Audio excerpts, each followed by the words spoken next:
और बात उस नामांकन की जिसकी आज हर तरफ चर्चा है। ये नामांकन है हैदराबाद से बीजेपी उम्मीदवार माधवी लता की।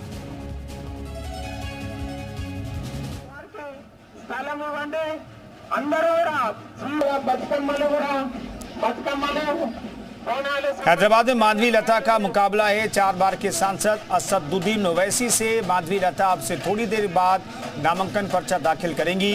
माधवी लता ने इससे पहले भव्य रोड शो किया है। इसमें केंद्रीय मंत्री अनुराग ठाकुर भी शामिल हुए, जो तस्वीरें आपको दिखा रहे हैं। बीफ का जवाब ईवीएम की बीप देगी।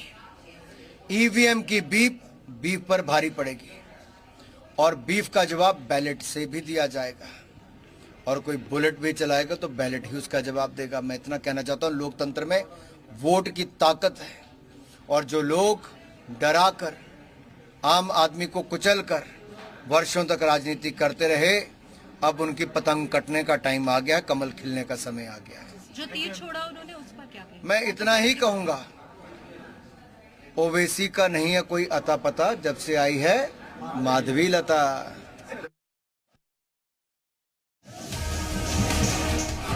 गले में लाल चुन्नी, सिर पर भगवा पगड़ी और मंदिर में पूजा से शुरुआत।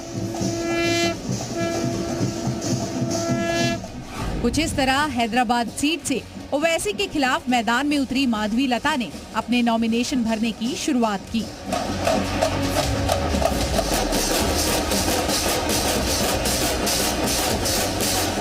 माधवी लता के नाम के ऐलान के बाद से ही वो चर्चा में बनी हुई है, क्योंकि वो एक ऐसी सीट पर चुनाव लड़ रही है जिस पर ओवैसी परिवार का पिछले 4 दशकों से कब्जा रहा है। इसके अलावा माधवी लता कभी अपने तीखे बयानों की वजह से तो कभी अपने तीखे तेवरों की वजह से लगातार सुर्खियां बटोरती रही है और अपने नामांकन के दिन भी उन्होंने ओवैसी पर बड़ा हमला किया। 2 टर्म से प्रधानमंत्री सबको साथ लेकर निकल रहे हैं। अरे असदुद्दीन अकबरुद्दीन जैसे लोगों को तो मुंह बंद करवा देना चाहिए, क्योंकि इन्हीं के वजह से कितने भी हम योजना लेके आए वो आम जनता के अंदर विष डाल रहे हैं, बंदा विष घोट रहा है। इसीलिए प्रधानमंत्री जी अभी जब कांग्रेस के साथ मिलकर ये कहते हैं सारा मुसलमान को दे देंगे, तो बाकी के 120 करोड़ हिंदू कहाँ जाना? आपके पास है जवाब? है आपके किसी के पास जवाब? 120 करोड़ पूरे हिंदू कहाँ जाना? माधवी लता चुनाव के लिए अपना नामांकन दाखिल करने से पहले पूजा करने के लिए भाग्य लक्ष्मी मंदिर गई।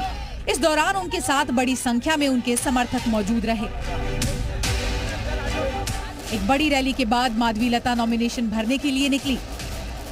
भाई लोगों के दर्द के लिए मुहूर्त नहीं है तो दर्द निवारण के लिए मुहूर्त क्यों चाहिए? मेरा नॉमिनेशन दर्द निवारण है। दर्द देने वाले तो मुहूर्त देके दर्द नहीं दे रहे, तो दर्द निवारण के लिए मैं क्या मुहूर्त ले लूं? जिस दिन भाग्य लक्ष्मी के पास आ गए बस भाग्य से भर गई। ये जो कमल मिल गया उनके पास से तो कमल जीत गए। हमारे यहाँ माना जाता है लक्ष्मी अष्ट लक्ष्मी होती है, गज लक्ष्मी होती है, धैर्य लक्ष्मी होती है, वीर लक्ष्मी होती है। तो ये युद्ध करने के लिए हमको धैर्य चाहिए, वीर चाहिए, विजय भी चाहिए, इसीलिए हम इधर आते हैं। वैसे तो हैदराबाद असदुद्दीन ओवैसी की पारंपरिक सीट मानी जाती है, क्योंकि यहाँ मुस्लिम वोटरों की संख्या 60% के आसपास है। लेकिन माधवी लता के आक्रामक तेवर और मुस्लिम महिलाओं के बीच उनकी लोकप्रियता ने सीनियर ओवैसी के मन में डर भर दिया है। शायद यही वजह है कि जूनियर ओवैसी यानी कि अकबरुद्दीन ओवैसी ने हैदराबाद से डमी कैंडिडेट के तौर पर पर्चा दाखिल करवाया है। 13 मई को मल्लिस कोर्ट देकर कामयाब करिए। पार्लियामेंट इलेक्शन है, CAA काले कानून के खिलाफ मल्लिस कोर्ट दीजिए। ट्रिपल तलाक के गलत कानून के खिलाफ जो खवातीन के खिलाफ है, मल्लिस कोर्ट देकर कामयाब करिए। आजादी के बाद से ही हैदराबाद में लोकसभा के कुल 17 चुनावों में से 10 बार ओवैसी परिवार की जीत हुई है। सिर्फ 7 बार ही बाकियों को मौका मिला है। कांग्रेस को आखिरी जीत 1980 में मिली थी, जबकि 1984 में असदुद्दीन के पिता सलाहुद्दीन ओवैसी ने पहली बार कांग्रेस की जीत के सिलसिले पर ब्रेक लगाया था। उसके बाद किसी दल को जीत हासिल नहीं हुई।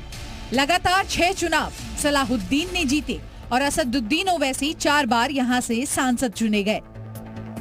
लेकिन इस बार ये मुकाबला बेहद कांटे का है, क्योंकि जितने आक्रामक ओवैसी है उतनी ही माधवी लता भी नजर आ रही है।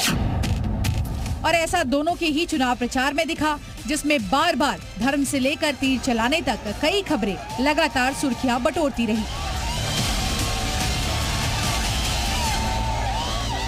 अब आप देख रहे हैं कि एक बीजेपी के उम्मीदवार किसी एक इबादतगाह की तरफ, मस्जिद की तरफ रुख करके इस तरह से इशारा कर रही है कि उसके तरफ तीर मारेंगे। ये श्री राम नवमी के दिन हम रामचंद्र जी को रामबाण से मानते हैं। रामबाण यानी सर्व दुष्ट निवारण और सर्व दुख निवारण। हम ओल्ड सिटी में हर भाई और बहनों का, पसमंदे अपसमंदी के लोगों का अपना दुख निवारण के लिए ये जो है हम उस दिन रामचंद्र जी से प्रार्थना कर रहे थे। अब यहाँ पे मस्जिद कहाँ आया बताओ आप। इससे पहले माधवी लता के काल्पनिक तीर को लेकर तीखी तकरार हुई, तो वहीं हाल ही में माधवी लता को एक महिला दरोगा के गले लगाने का वीडियो भी वायरल हुआ था, जिसके बाद आचार संहिता के उल्लंघन के मामले में एएसआई को सस्पेंड कर दिया गया था। हैदराबाद संसदीय सीट पर 13 मई को मतदान होना है और यहाँ की चुनावी लड़ाई सबसे दिलचस्प लड़ाइयों में से एक है, क्योंकि जहाँ एक तरफ सियासत के पुराने खिलाड़ी है, तो वहीं दूसरी तरफ ओवैसी को हाजिर जवाब देने वाली एकदम नई खिलाड़ी, लेकिन तब भी टक्कर बराबरी की मानी जा रही है। ब्यूरो रिपोर्ट, जी मीडिया।